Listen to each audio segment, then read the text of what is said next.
En un momento va a llegar el hermano Julio Guarneri, así es de que iba a estar con nosotros. Mientras llega, pues aquí estoy yo, hello, ¿verdad? Pues ya qué.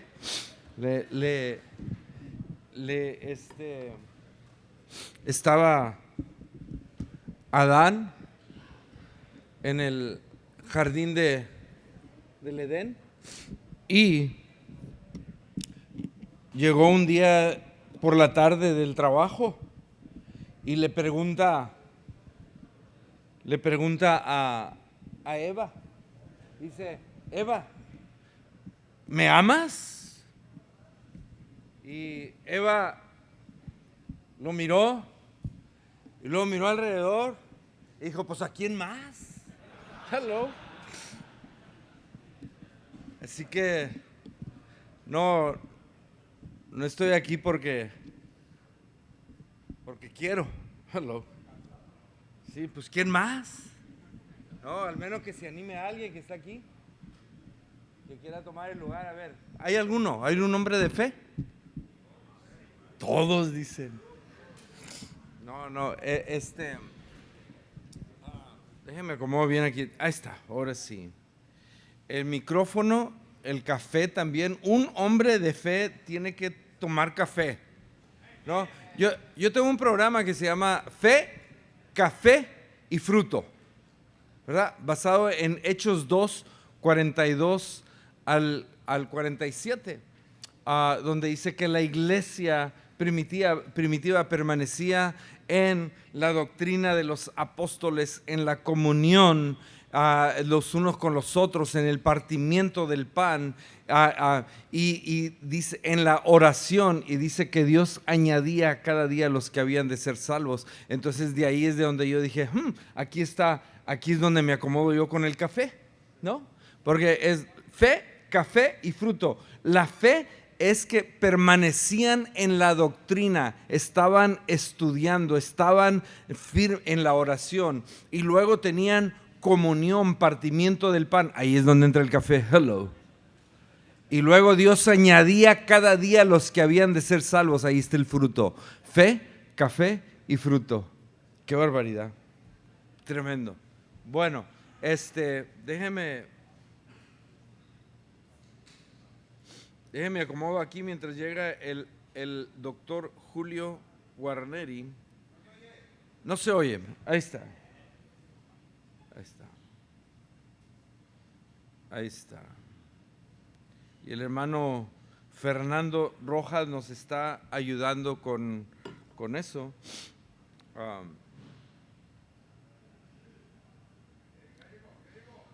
Ya llegó. ¡Hey! Y, brother, qué barbaridad, yo ya tenía el sermón listo.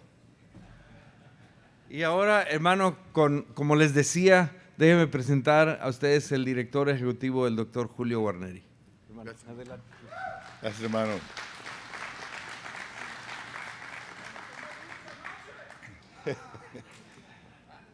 Aquí los hermanos de las 3A con su carne asada a medianoche. Gracias por compartir el amor de Cristo por medio de la carne asada. Así que un placer, hermanos, estar con ustedes en esta mañana y poder compartir con ustedes lo que el Señor tiene para esta ocasión. Y vamos a orar juntos. Señor, te agradecemos por tu amor, por tu bondad, por lo que hemos visto ya en este retiro de varones, por tu mano, tu voz, tu presencia. Y hoy, Señor, seguimos buscando de ti, esperando de ti, abriendo nuestros corazones para que tú nos hables, queriendo ser tus instrumentos de bendición, porque lo pedimos en Cristo Jesús. Amén. Hace algunos años que en las redes sociales y en las noticias nacionales salió un chico de 21 años de nombre Chris Nikic, porque había participado en un evento que se llama Ironman. Ironman tiene 3 elementos atléticos: de natación, de correr, de ciclismo. Y este joven de 21 años llegó a los titulares porque tiene Down syndrome. Tenía el síndrome Down. Y alcanzó a nadar esas 2,5 millas, alcanzó a hacer el ciclismo de 112 millas y escribe en una publicación de Instagram, dice: Ironman, meta puesta y cumplida. Tiempo de poner una meta nueva y más grande para el 2021. Lo que sea la estrategia es 1% más cada día. Si yo hice el trabajo, pero tuve ángeles que me ayudaron. Dios me ha rodeado de ángeles, esto es lo mejor, nueva familia y amigos. Tiene que ver con concientización e inclusión. Concientización del síndrome Down y las Olimpiadas Especiales. Inclusión para todos nosotros, entre todos ustedes. Una historia increíble de un chico con muchos desafíos, que se propuso a lograr algo, pero da el crédito de su logro a la familia de amigos y personas que lo animaron. Algo que alcanzó a hacer por sí mismo, que hizo la diferencia en su vida, pero después también en la vida de otros, a través de la inspiración, a través de su trabajo arduo, de su disciplina. Lo hizo porque tenía una familia. Y hoy no les tengo que decir a ustedes que vivimos en un mundo quebrantado, en un país dividido políticamente, moralmente, en tiempos desafiantes, pero nosotros podemos hacer la diferencia, y esa diferencia empieza en casa, empieza en la familia. Si este chico encontró el poder para participar en un Ironman, nosotros podemos encontrar el poder en el Evangelio para hacer una diferencia en nuestros hogares. El hombre de fe lidera a su familia. Yo he dicho en otras ocasiones que el varón, la cabeza del hogar, el padre, el esposo, tiene 3 funciones que debe siempre mantener equilibradas. El varón, el esposo, la cabeza del hogar, el padre, en primer lugar tiene que ser proveedor. Nos toca proveer para nuestras familias. Es un privilegio. Y yo creo que la mayoría de nosotros, la mayoría de los que estamos aquí, sabemos eso y nos dedicamos a eso, nos esmeramos por ello, somos trabajadores, ¿verdad? Tenemos la fama, los hispanos, de ser bien trabajadores y a veces hasta de más, ¿verdad? Mucho trabajo, poco dinero, ¿verdad? Pero el proveer para nuestra familia es una responsabilidad espiritual, porque el que no provee falla en su fe. Es importante reconocer eso. Pero a veces algunos varones, seguramente ninguno de los que están aquí, pero otros, los hermanos que se quedaron en la iglesia y no vinieron, algunos creen que ese es el único rol del varón, de proveer. Pero el segundo rol es el ser protector. Quiere decir que nos toca velar por nuestra familia. Nos toca orar por ellos. Nos toca estar alertas a los peligros a los cuales ellos están expuestos, nuestros hijos, nuestras hijas, desde pequeños. Yo soy abuelo y me gusta decirlo a donde voy. Tengo 3 nietos. Tengo a Danielito de 4 años, tengo a Antares de 1 año y a Alía de 10 meses. Y cuando los veo crecer tiernos, vulnerables, pienso en lo importante de protegerlos de aquellas cosas que les pueden dañar, así como fue importante hacerlo con mis hijos cuando tenían esa edad. Proveedor, sí. Protector también, y pastor. Cada uno de ustedes es el pastor de su familia. Quiere decir que ustedes tienen que interceder, tienen que enseñar, tienen que modelar. Ustedes son los líderes espirituales de su hogar. El nivel espiritual de su esposa y de sus hijos depende mucho del nivel espiritual de nosotros. Yo sé que es una carga, yo sé que es una responsabilidad grande, pero es verdad. Así que somos proveedores, somos protectores y somos pastores.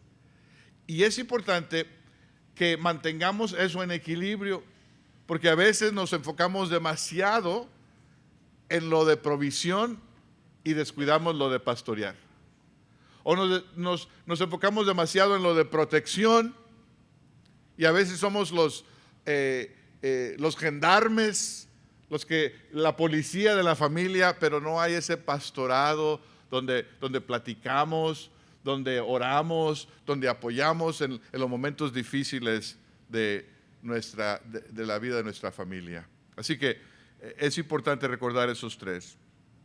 Quisiera compartir con ustedes en esta mañana el relato de Pablo y Silas en Filipos, muy conocido por ustedes. Se encuentra en Hechos capítulo 16, también empezando el versículo 16. Hechos 16, 16. Dice así: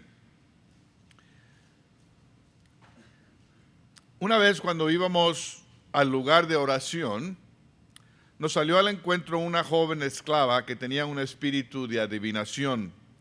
Con sus poderes ganaba mucho dinero para sus amos. Nos seguía a Pablo y a nosotros gritando: estos hombres son siervos del Dios Altísimo y les anuncian a ustedes el camino de salvación. Así continuó durante muchos días. Por fin Pablo se molestó tanto que se volvió y reprendió al espíritu: en el nombre de Jesucristo, te ordeno que salgas de ella. Y en aquel mismo momento el espíritu la dejó. Cuando los amos de la joven se dieron cuenta de que se les había esfumado la esperanza de ganar dinero, echaron mano a Pablo y a Silas y los arrastraron a la plaza ante las autoridades. Los presentaron ante los magistrados y dijeron: estos hombres son judíos y están alborotando nuestra ciudad, enseñando costumbres que a los romanos se nos prohíbe admitir o practicar. Entonces la multitud se amonitó contra Pablo y Silas y los magistrados mandaron que les arrancaran la ropa y los azotaran. Después de darles muchos golpes, los echaron en la cárcel y ordenaron al carcelero que los custodiaba con la mayor seguridad. Al recibir tal orden, éste los metió en el calabozo interior y les sujetó los pies en el cepo. A eso de la medianoche, Pablo y Silas se pusieron a orar y a cantar himnos a Dios, y los otros presos los escuchaban. Yo quiero, en este relato que ustedes conocen, yo quiero ofrecerles, recordarles que el poder que nosotros necesitamos como varones para ser proveedores, para ser protectores, para ser pastores, el poder está en el Evangelio, en las buenas nuevas de Jesucristo. Aquí nos damos cuenta en este relato que en primer lugar el Evangelio cambia nuestra óptica. Así como este chico que participó en el Ironman, muchos de nosotros podemos cambiar nuestra óptica, nuestra perspectiva. Nuestra actitud es a veces aún más importante que nuestra habilidad. Nuestra postura es más importante que nuestra circunstancia. La diferencia que nosotros podemos hacer en nuestros hogares y en el mundo tiene mucho que ver con nuestra actitud, con nuestra postura, con nuestra perspectiva. Cuando vemos la situación de Pablo y Silas, se encuentran ellos en una situación de la cual no nos podemos imaginar qué pudiera ser peor. Van en camino a adorar, van a juntarse con otras personas para alabar al Señor. Quizás junto al río, pero no era el River Bend, ¿verdad? Y van ahí, una iglesia que recién ha sido establecida, y aquí está una chica que es adivina, y sus dueños se están haciendo ricos por esa habilidad sobrenatural que ella tiene para predecir el futuro. Y lo sigue y proclama que estos son siervos del Altísimo, que estos son siervos que están proclamando el camino de salvación. Parece algo bueno. Y quizás al principio, cuando Pablo escucha esa voz, le parece interesante que alguien que sirve no al Dios Altísimo, sino al enemigo, está anunciando que ellos son siervos del Dios Altísimo. Pero después de tanto repetirlo, se molesta y reprende al espíritu que la posee y le dice que salga en el nombre de Cristo Jesús. Y en el momento que lo dice, el espíritu la deja. En el nombre de Cristo, el espíritu abandona a esta chica. Esa es una liberación. Ese es un momento de celebración, pero no para los dueños, porque ahí se acaba su ingreso, ahí se acaba su ventaja. Y ahora que ella es libre de este espíritu maligno, ellos se encuentran en pérdida financiera. Así que toman a Pablo y a Silas, y ustedes escucharon el relato ahí, los atacan, los acusan, los magistrados los ordenan que sean arrestados, que sean golpeados severamente y echados en el calabozo. Y el carcelero se asegura de que estén bien asegurados.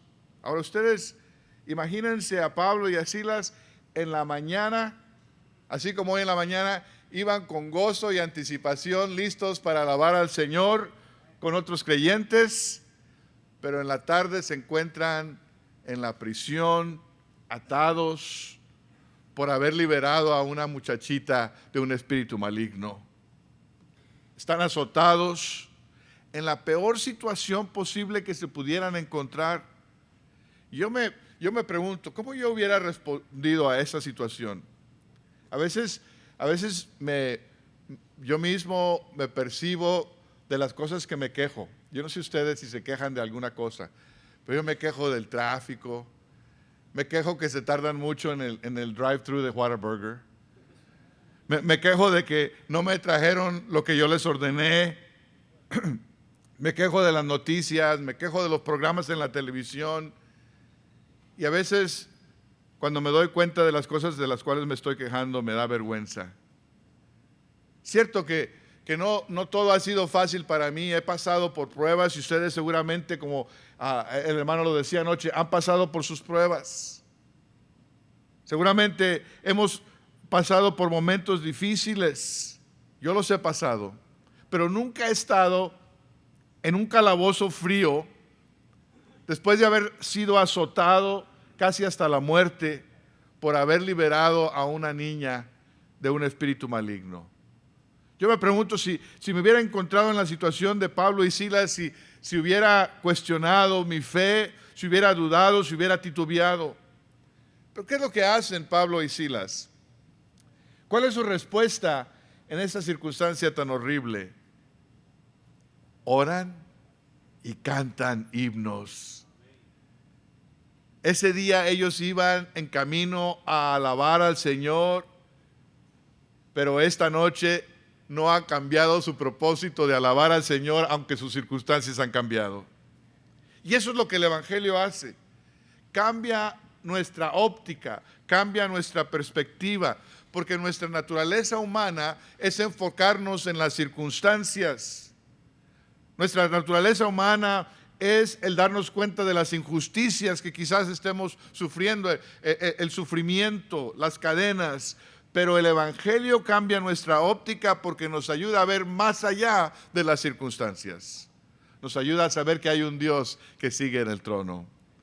Y el Evangelio le permite a Pablo y a Silas comprender y recordar que ellos sirven a un Dios que es más grande que los magistrados.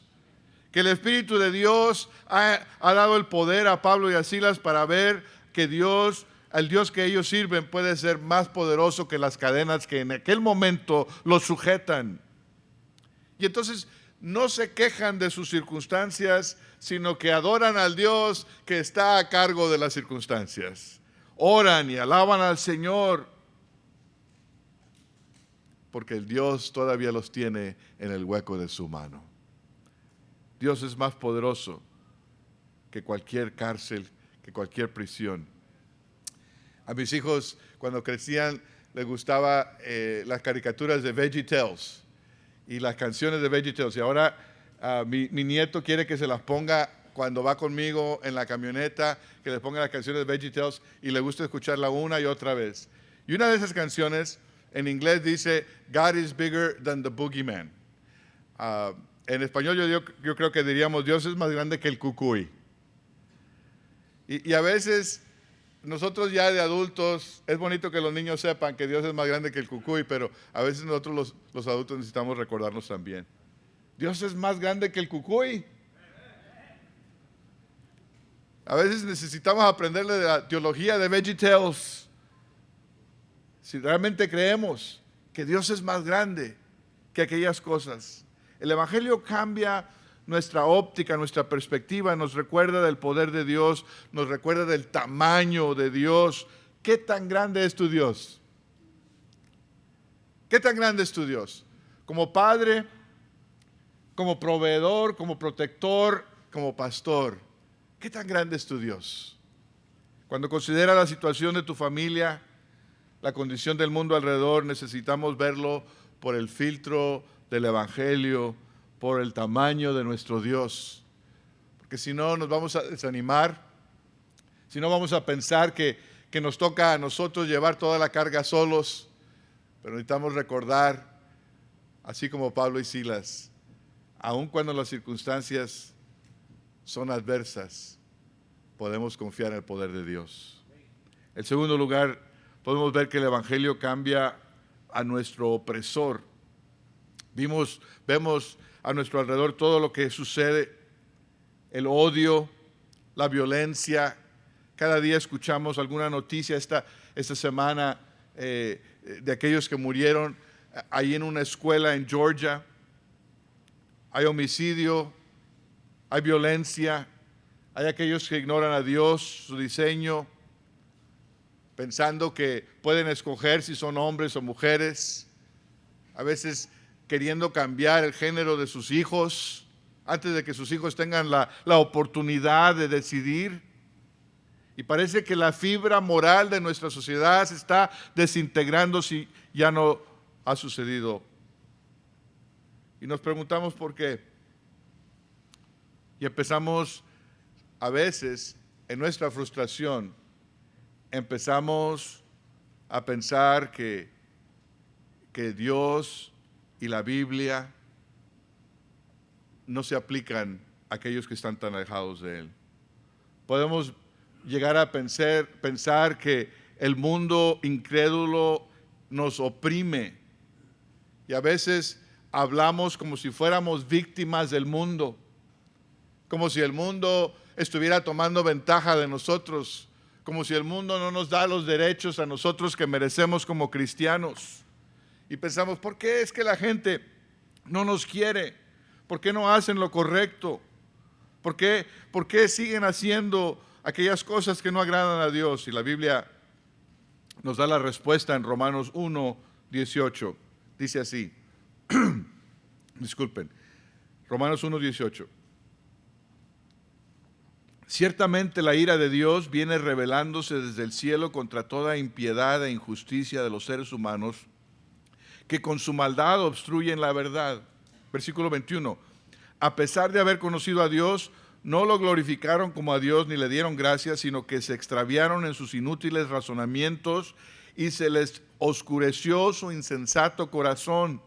Además, como estimaron que no valía la pena tomar en cuenta el conocimiento de Dios, Él a su vez los entregó a la depravación mental para que hicieran lo que no debían hacer. ¿Saben por qué el mundo incrédulo no puede hacer lo que es correcto delante de Dios? Es porque sus corazones están entenebrecidos, sus corazones están oscurecidos. No pueden hacer lo correcto, no pueden hacer lo justo porque su naturaleza pecaminosa no se los permite. La razón de que el mundo que no es creyente no puede actuar como cristianos es porque no han sido transformados por el poder del Evangelio. A veces queremos que el mundo incrédulo se porte como cristianos. No pueden. Lo único que les puede hacer actuar como cristianos es Cristo. No las reglas, no las leyes. no las publicaciones de los medios sociales. Pablo le escribía a un mundo del primer siglo que es muy parecido al mundo del siglo XXI. Era un mundo muy parecido al nuestro. Y no hay ningún indicio de que Pablo haya demostrado odio por los magistrados que lo azotaron. No hay ningún indicio que Pablo haya demostrado odio o enojo por el carcelero que lo apresó.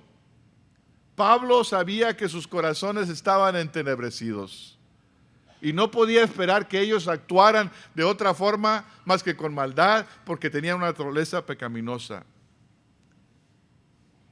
Nuestro enfoque principal con nuestra familia no es conseguir que se porten bien, aunque eso es importante, pero esa no es nuestra meta, no es conseguir que se porten bien o que sigan todas las reglas posibles o llevarlos a la iglesia todos los domingos. Nuestro enfoque principal con nuestra familia es orar y trabajar para que conozcan a Cristo, para que experimenten el evangelio que los transforma, no para que produzcan fruto que son incapaces de producir cuando no conocen al Señor. Y eso es lo que Pablo sabía. Por eso escribe en Romanos 1:16, a la verdad, no me avergüenzo del evangelio, pues es el poder de Dios para la salvación a todos los que creen, a los judíos primeramente, pero también de los gentiles. Y ese es el poder de Dios, el evangelio. En medio de esta noche, Pablo y Silas están orando, cantando himnos y confiando en el poder del evangelio. Están adorando al Señor, pero ¿saben qué? Su adoración es un testimonio. Versículo 26.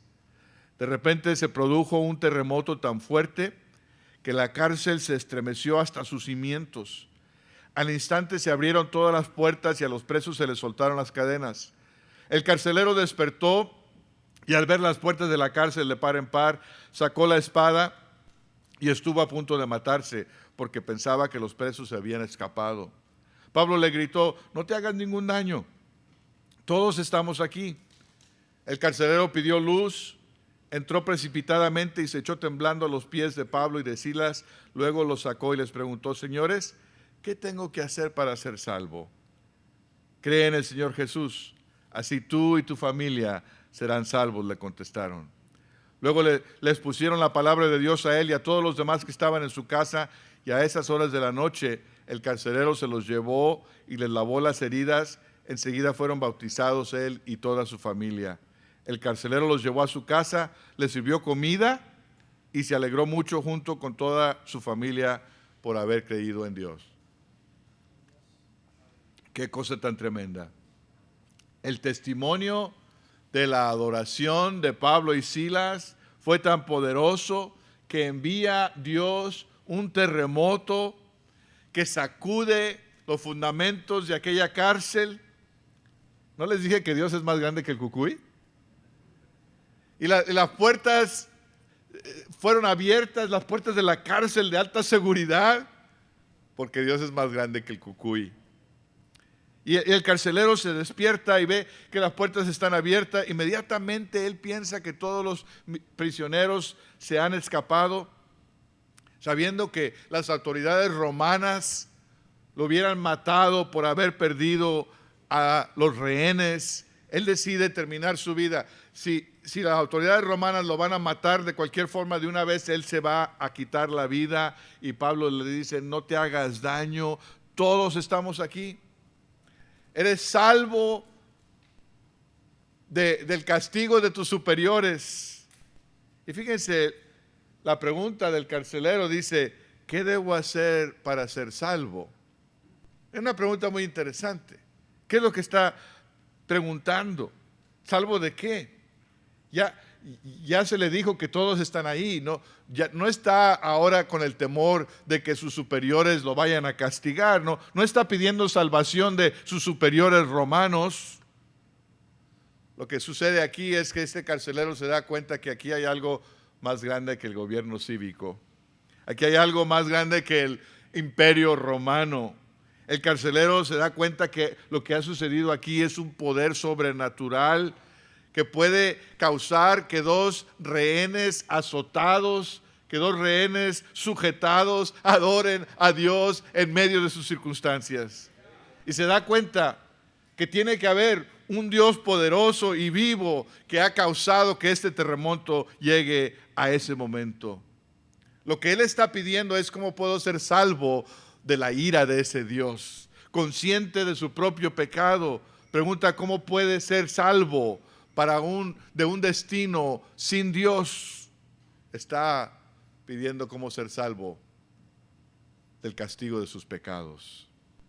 Esto es más grande que la economía, más grande que aquellos dueños de la chica adivina, más grande que el gobierno de los magistrados, más grande que la seguridad en la cárcel. Esto tiene que ver con la eternidad. El testimonio más poderoso para nuestras familias, queridos hermanos, es nuestra vida de adoración al Señor en palabras y hechos.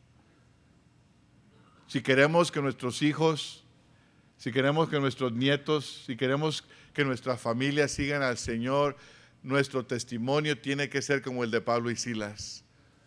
Testimonio de adoradores, en palabra y en hecho.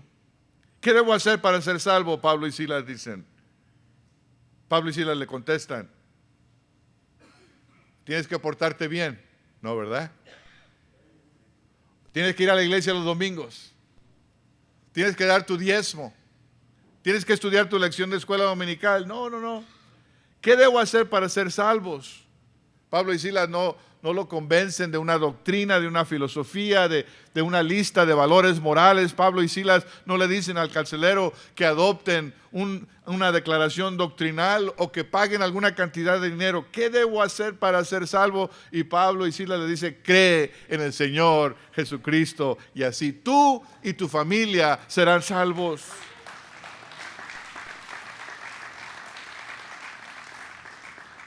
Pon tu confianza en Jesús como Señor de tu vida y serás rescatado de tu pecado y de una eternidad sin Él.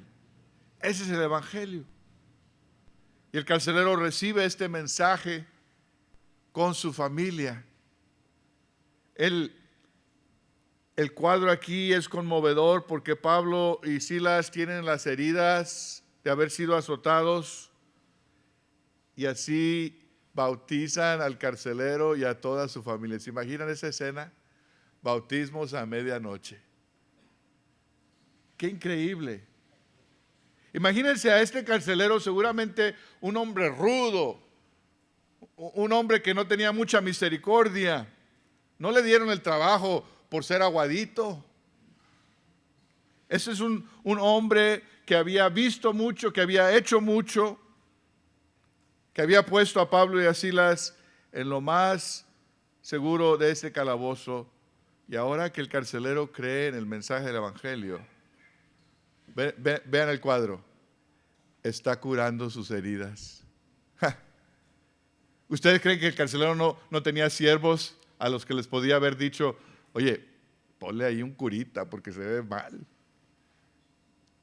Él mismo ha sido tan transformado. Yo me lo imagino así con todos sus tatuajes y que está curando las heridas de Pablo y Silas. Es lo que el Evangelio hace.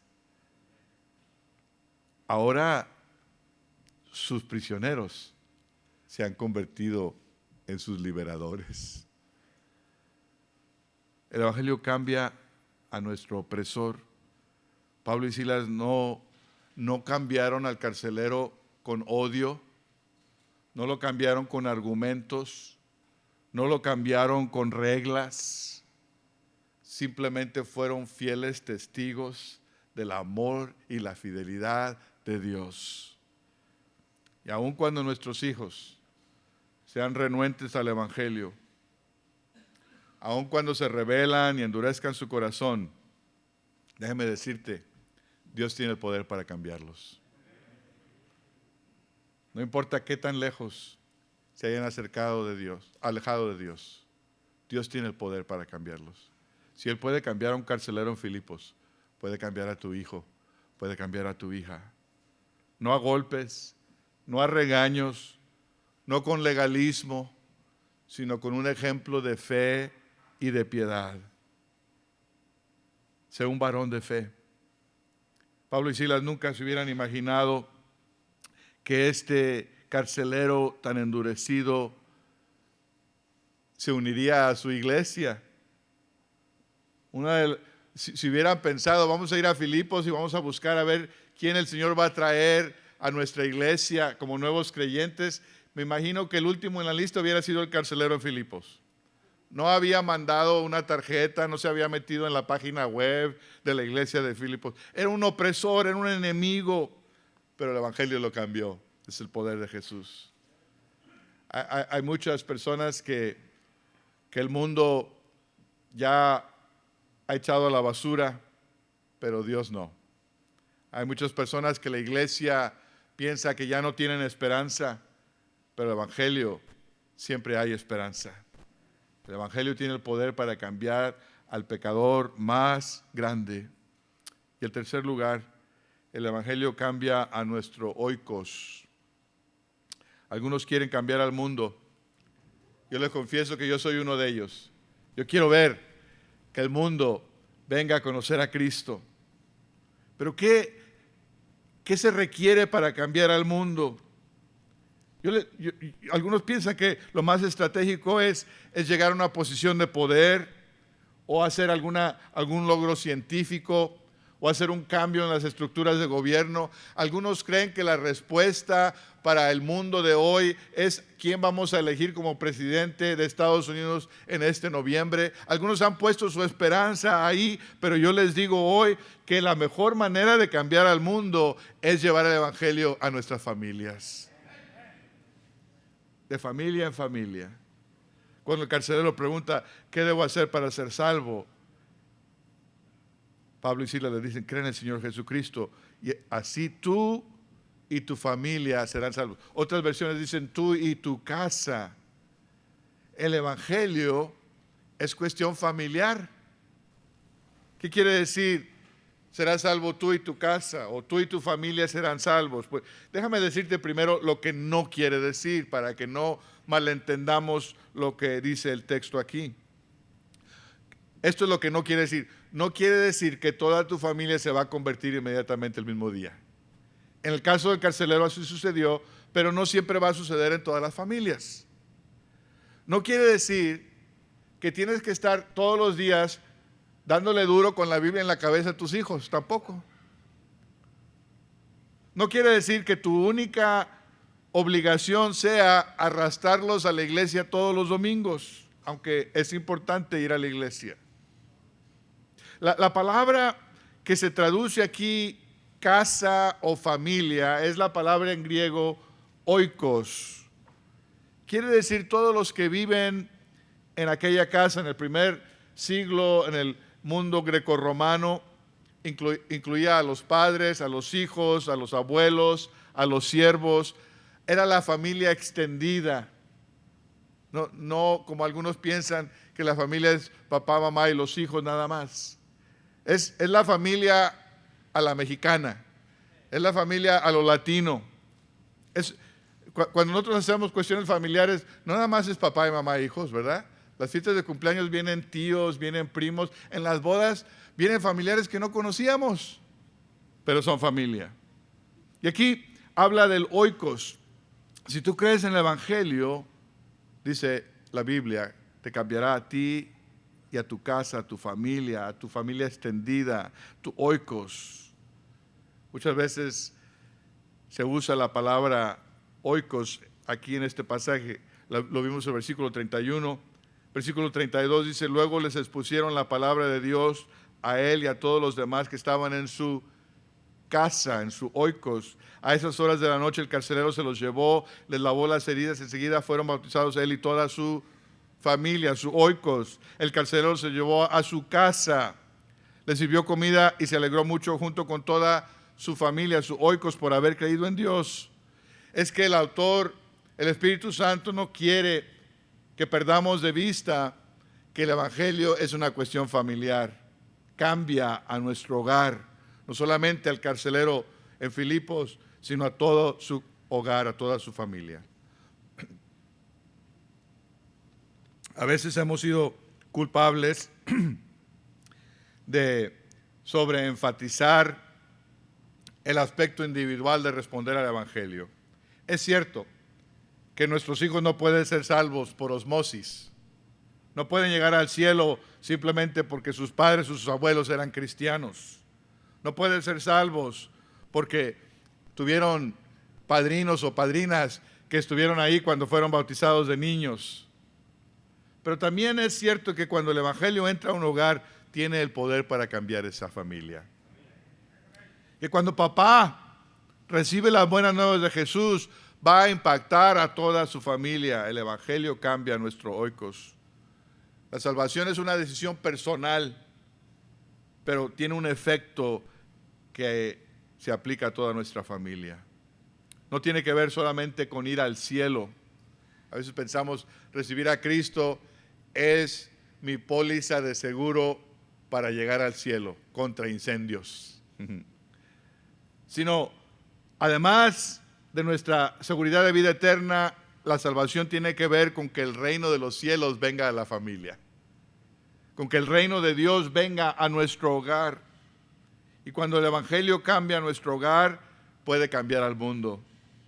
El mundo no va a ser cambiado por las redes sociales, ni por Facebook, ni por Twitter o X, literal, o por Fox News, o por CNN, o por Telemundo, o por Univisión. El mundo va a ser cambiado por familias que viven y proclaman el Evangelio cada día. El impacto del Evangelio en el hogar tiene un poder exponencial. Una familia que vive y que proclama el Evangelio va a impactar a otras familias, a otros amigos, a otros vecinos, que cuando vengan a conocer a Cristo van a impactar a otras familias, a otros amigos, a otros vecinos, que cuando conozcan el Evangelio va a impactar a otras familias, a otros amigos y a otros vecinos, y va a haber un movimiento del Evangelio increíble. Versículo 40 de Hechos 16 dice: al salir de la cárcel, Pablo y Silas se dirigieron a la casa de Lidia, donde se vieron con los hermanos y los animaron, después se fueron. Es importante, aunque esto no es lo más emocionante de la historia, notar que la iglesia en Filipos estaba en la casa de Lidia. En otras palabras, empezó con la familia de Lidia y empezó con la familia del carcelero de Filipos. Ese fue el inicio de la iglesia en Filipos. Después nosotros escuchamos que Pablo le escribe a los filipenses. La iglesia en Filipos, la iglesia que lo sostenía, la iglesia que lo apoyaba, la iglesia a la cual él le escribe acerca de regocijarse. Pero esa iglesia tuvo su inicio con dos familias, la de Lidia y la del carcelero. Fueron las primeras dos familias. Y de ahí nace la iglesia en Filipos. Eso nos demuestra la clave, la estrategia, el poder del Evangelio. Cuando tu familia se dé cuenta de tu ejemplo de paciencia, de tu ejemplo de amor, de tu ejemplo de servicio, de tu ejemplo de humildad, de tu integridad, de tu honestidad, tu familia será impactada por la forma en que le sirves. No es lo que el Señor te ha llamado a hacer, no es a ser machista, a ser dominante, a enseñarles que tú eres el que mandas y se hace como tú dices, aquí nada más mis chicharrones truenan. Eso no es el llamado del Señor. Sí tienes autoridad que el Señor te ha dado, pero te toca llevarlo a cabo en un espíritu similar al espíritu de Cristo. Yo he luchado con ello, especialmente cuando mis hijos eran más jóvenes. A veces en el ministerio he estado tan consumido por la obra que he fallado. Fallé muchas veces como padre. Tengo 4 hijos adultos. Mi hijo mayor, Joshua, está de tiempo completo en el ministerio, en una iglesia en Dallas, ministerio de producción. Mi hija Raquel, casada con Jaciel, padres de 2 de mis nietos. Ella sirve al Señor a través de la medicina, es enfermera, y allí en el hospital donde ella trabaja es bilingüe, así que puede hablar con los padres en inglés y en español. Y ella cuida de los bebés prematuros, bebés que han nacido a veces de 2 libras, de 1,5 libras, bebés que no tienen a veces todo el pronóstico para poder vivir una vida exitosa de un punto de vista médico. Y ella ora con los padres, los consuela cuando el bebé fallece. Ha ido a 5 continentes a hacer misiones médicas. Mi tercera hija adoptada vive en Corpus Christi. Ella todavía está luchando con su fe. Cree en Dios, pero su vida no demuestra un compromiso al Señor. Oro por ella y me duele. Mi hijo menor también está estudiando para ya es enfermero, pero está estudiando su maestría. Y él quiere servir al Señor por medio de su profesión. Yo doy gracias a Dios porque ellos conocen a Cristo, porque ellos han aceptado a Cristo como su Señor y Salvador personal. Y también me doy cuenta que no es porque he sido un padre perfecto, sino que en medio de mis errores, en su gracia, Dios los ha acercado a Él. Hace unos 5 años que la revista Christianity Today me pidió que escribiera un artículo como pastor basado en mi experiencia, y ofrecí 5 consejos. Pero una de las cosas que mencioné en ese artículo, y esto es para los pastores, pero creo que todos lo debemos escuchar, que la asignación más grande del pastor es ser una persona de amor y de cuidado para su familia. Voy a citar algo de ese artículo que escribí. Dice, como hijo de pastor, yo soy hijo de pastor, y como alguien que observó a otras familias de pastores, me di cuenta de que algunos líderes de iglesia suponían que buscar primeramente el reino significaba sacrificar el cuidado de su familia. Sin embargo, eso es una comprensión equivocada de las prioridades del pastor. Las Escrituras muestran que una de las cualidades más importantes para el pastor es la de ser un buen esposo y padre. Primera de Timoteo 3:2, 4 y 5. La Biblia llama al pastor a liderar desde su ministerio a su propia familia. Los miembros más importantes en tu congregación, pastor, son tu esposa y tus hijos. He visto ministros que han descuidado sus matrimonios y familias. He visto familias de pastores pasar por el divorcio y a hijos de pastores que se han apartado de la fe. Cuando esto sucede, todos salen perjudicados: el pastor, la familia y el ministerio. Y yo pregunto, ¿de qué sirve ganar al mundo entero si se pierde a la familia? Es importante que como miembros de la iglesia apoyemos a nuestro pastor para que cuide bien de su familia. Porque si él cuida bien de su familia, le va a dar el ejemplo a las otras familias de lo que significa ser un hombre de fe, un hombre proveedor, un hombre protector y un hombre que también es pastor de su familia. El poder del evangelio es lo que nos permite llevar a cabo nuestra tarea. Que Dios los bendiga.